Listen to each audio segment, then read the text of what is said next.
Some frontline healthcare workers are still experiencing shortages of safety gear known as PPE about a year into the pandemic now. A nonprofit group called Get Us.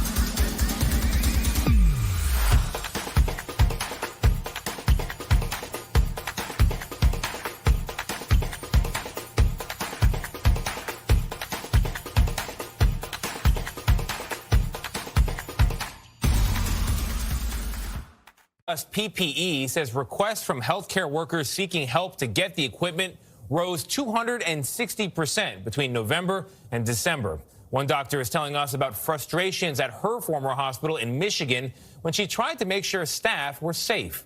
Consumer investigative correspondent Anna Werner joins us. Anna, good morning to you. Good morning. This doctor says she tried everything she could to make sure nurses at her hospital were better protected, and still, she says, it wasn't enough. The city of Alpena in northeast Michigan sits on the shores of Lake Huron with a population of just under 10,000 people and just one hospital where Dr. Ann Victory worked. At night, it was just me and the ER doc.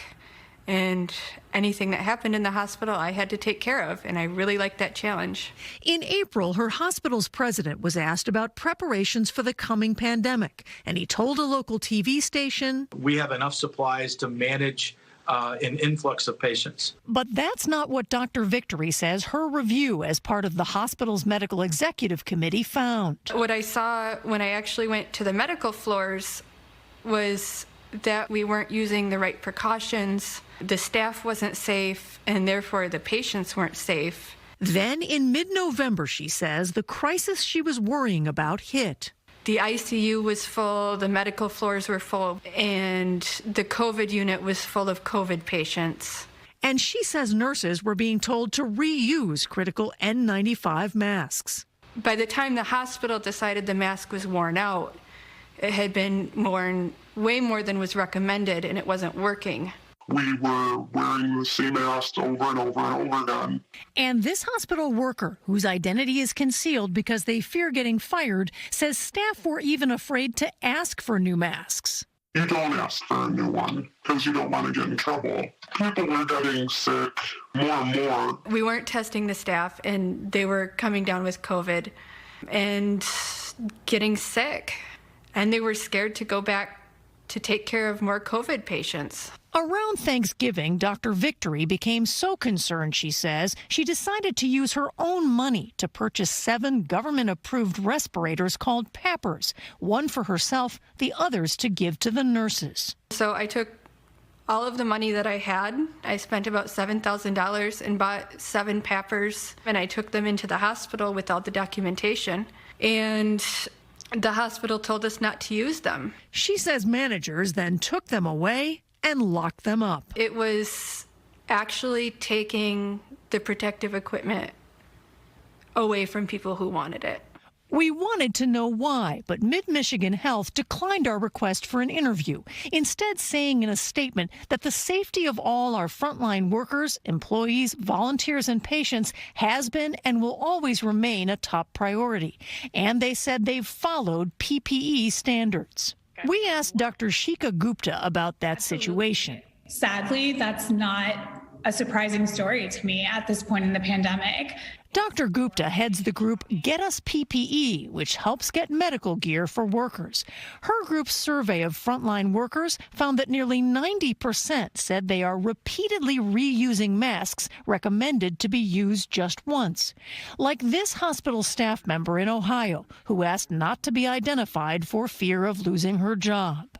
The most frustrating thing to me is knowing that my safety is being compromised every day. It's incredibly frustrating. And as for Dr. Victory, on December 3rd, she turned in her badge and quit. I said, I can't do this. This is an unsafe situation and I can't continue to be here. I wanted the hospital to be a safe place for patients, and I wanted the hospital to be a safe place to work. And it didn't seem like that was anyone's goal. Well, Mid-Michigan Health told us they are in compliance with state mandates and CDC recommendations. But Get Us PPE, that group, says there are still challenges in the PPE supply chain nationwide, with some items, especially masks and gloves, in especially short supply. Meanwhile, Gail, Dr. Victory is now working at another hospital in a different state, again working 12-hour shifts with COVID patients. Yeah, but people like Dr. Victory are the doctors that we really need at this particular time. Thank you very much, Ann. I'm glad that she is working someplace.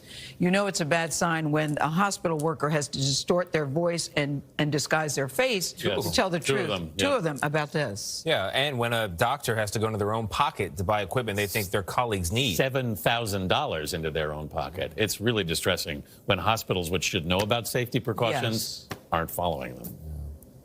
Somebody got some splaining to do there.